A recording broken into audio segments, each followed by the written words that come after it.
hacerles una introducción a la clase número 7 de Ciencias Sociales y su didáctica 1. En esta clase lo que vamos a hacer es comenzar a pensar cuáles son los sentidos de enseñanza de las ciencias sociales. Es decir, ¿por qué y para qué vamos a enseñar ciencias sociales en la escuela? Cuando nosotros nos hacemos esta pregunta, tenemos que pensar que es una pregunta clave, porque está definiendo cuál va a ser la intencionalidad de nuestra tarea de enseñanza.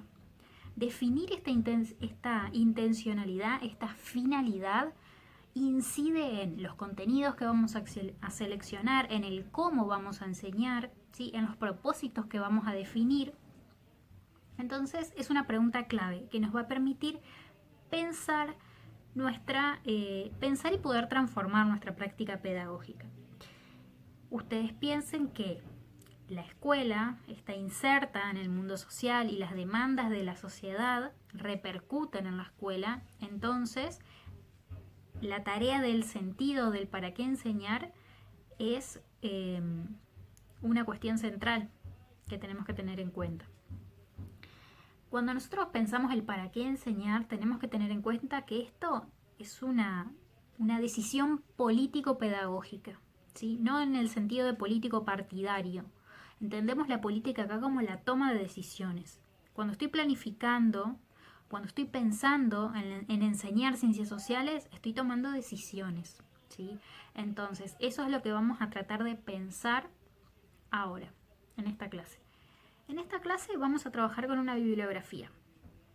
Esta es Ciencias Sociales en la Escuela, sentidos de su enseñanza, cuyo autor es Isabelino Siede. Yo ahora les voy a ir comentando de qué se trata este texto para que ustedes tengan una guía a la hora de poder leerlo.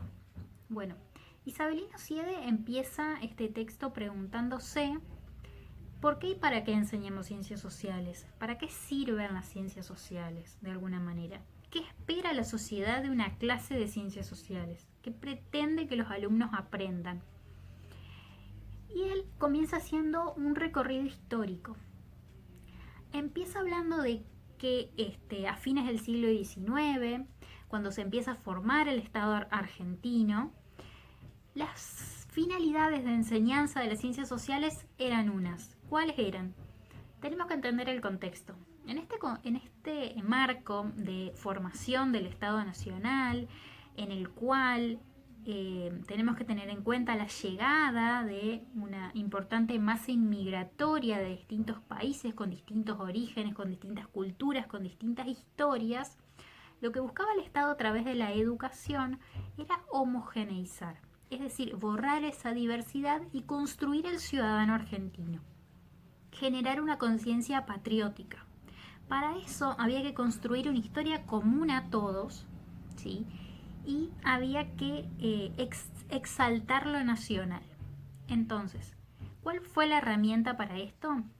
Fue la educación, a través de las ciencias sociales. Por ejemplo, la historia va a tener una finalidad que es construir un pasado común en el cual se resaltaban las gestas heroicas de grandes héroes, con un sentido moral, con un sentido ejemplificador.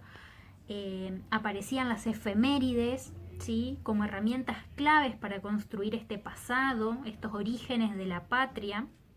Y también la geografía que se encargaba de describir el territorio para generar ese sentido de pertenencia. Esas fueron, digamos, las finalidades de esta educación tradicional de las ciencias sociales. Estas finalidades vemos que fueron funcionales a esa época, a los objetivos que tenía el Estado. Ahora bien, si pensamos en la actualidad de nuestro país, en el siglo XXI, el contexto es totalmente distinto. Entonces, tenemos que pensar, ¿son válidas esas finalidades hoy? Lo que plantea Siede es que si bien el contexto cambió, hay muchas prácticas, sí, muchas prácticas de tipo tradicional que todavía permanecen. Y a eso es a lo que Isabelino Siede denomina el currículum residual. ¿Qué vendría a ser este currículum residual? Es aquello que alguna vez estuvo prescripto, ¿sí? Esto, por ejemplo, de las efemérides, de los héroes, de la descripción, de la exaltación de lo nacional, que alguna vez estuvo prescripto, hoy en día no está más en los diseños curriculares, pero en las prácticas pedagógicas, en los modos de enseñar que se proponen todavía persiste. La pregunta es, ¿por qué seguimos repitiendo, ¿sí?, esas prácticas tan tradicionales que vemos que no dan resultado y vemos que no son acordes al contexto actual? Esa es una de las preguntas que se hace él. ¿Por qué seguimos repitiendo esas modalidades de trabajo, por ejemplo? Eso van a encontrar allí en el texto. La vigencia de este currículum residual dificulta, ¿sí?, o impide el ingreso de nuevos enfoques a la enseñanza de las ciencias sociales. De alguna manera, tenemos que pensar entre todos cómo cambiar, ¿sí?, esa mirada, esa forma de enseñar las ciencias sociales. Por otra parte, Siede lo que hace es pensar, y allí retoma y toma testimonios de sus mismos estudiantes y pregunta, ¿qué queda de lo que nos han enseñado? Y él hace como una síntesis de los resultados de estos testimonios. Por ejemplo, la mayoría de los estudiantes dicen que la enseñanza de las ciencias sociales en la escuela primaria para ellos estuvo basada mucho en la lectura, en los cuestionarios, en la memorización, en lo que veníamos diciendo, la incidencia que tenían las efemérides, los héroes, esta geografía descriptiva, en el manual como un recurso fundamental del docente, en actividades de memorización, en que la evaluación era solamente controlar lo que había que memorizar. Digamos, a Siede le sorprende la vigencia, ¿sí?, de estas prácticas tan tradicionales. ¿Qué es lo que no aparece ahí? No aparece la investigación, la problematización, la curiosidad en el alumno, la idea de contrastar opiniones, la escasa posibilidad de extraer conclusiones cuando se analizan. Y bueno, la idea es pensar por qué persisten tan fuertemente estas prácticas tradicionales. Si no reflexionamos sobre el para qué vamos a enseñar y no discutimos de qué se tratan hoy las ciencias sociales, va a ser muy difícil cambiar esto. Por otra parte, Siede dice que para pensar las ciencias sociales hoy es necesario revisar el objeto de enseñanza. Nosotros ya habíamos visto que el objeto de estudio de las ciencias sociales es la realidad social. Una realidad social que es multifacética, es dinámica, es conflictiva, nos implica a nosotros como objeto. Es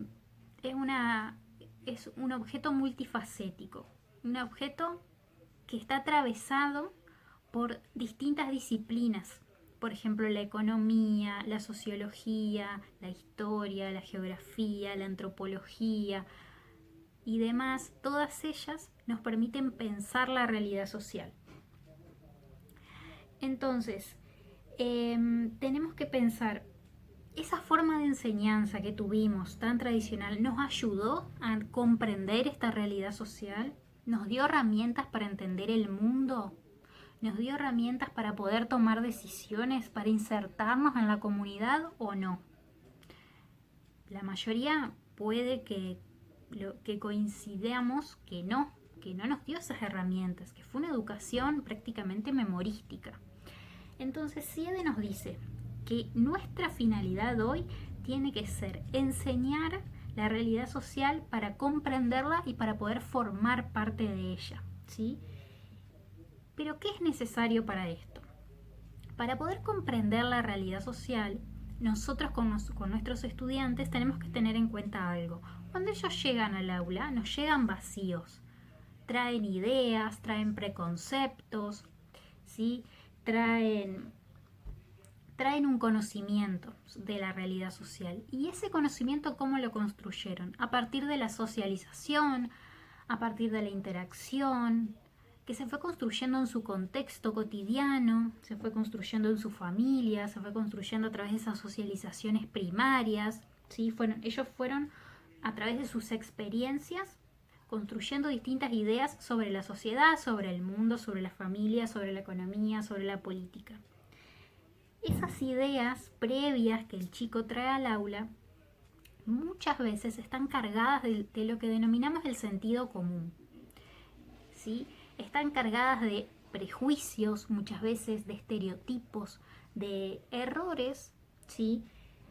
Entonces nosotros lo que tenemos que hacer con esas experiencias y esas ideas que trae el chico es repensarlas, es tamizarlas, es cuestionarlas, es hacerle ver, contraargumentar esas ideas. Por ejemplo, un chico puede venir al aula y decir, mi mamá es ama de casa, mi mamá no hace nada, porque eso no es un trabajo, por poner un ejemplo. Bueno, nosotros tenemos que tomar esa idea y repensarla con él, cuestionar eso, ¿sí? Cuestionar lo que está naturalizado, lo que a él le parece obvio de su vida cotidiana. Nosotros tenemos la tarea de alguna manera, revisarlo, ¿sí? Cada experiencia, conocimiento que trae el niño o el estudiante está muy vinculada a sus vivencias, a su clase social, a su género, a su contexto, ¿sí? Entonces eso también lo tenemos que tener en cuenta. Ese sentido común y esas ideas que traen los chicos a veces generan mucha resistencia, porque es lo que uno cree, lo que escuchó en su familia, lo que escucha, lo que conoce. Entonces puede que se generen resistencias a la hora de cambiar esas ideas que ellos traen de su casa. Eso a veces suele ser muy rígido. Nosotros tenemos que tomar esas ideas como punto de partida para empezar a trabajar y a cuestionarlo. Tenemos que confrontarlos, tenemos que abrirles nuevos puntos de vista, darle nuevas herramientas, mirar la realidad de otro modo, distinto a lo que ellos traen. Y a esto se le denomina ampliar los horizontes culturales del alumno. Tengamos en cuenta que no solo construyen sus ideas a través de lo que dice su familia, que es un agente socializador, pero hoy en día encontramos nuevos agentes socializadores. Por ejemplo, los medios de comunicación, la tecnología. Capaz para un niño es palabra santa lo que está diciendo un youtuber y él cree que esa es la verdad y capaz la lleva al aula. Bueno, nosotros tenemos que retomar eso, tenemos que repensarlo, tenemos que cuestionarlo. Corto acá y seguimos en otro video.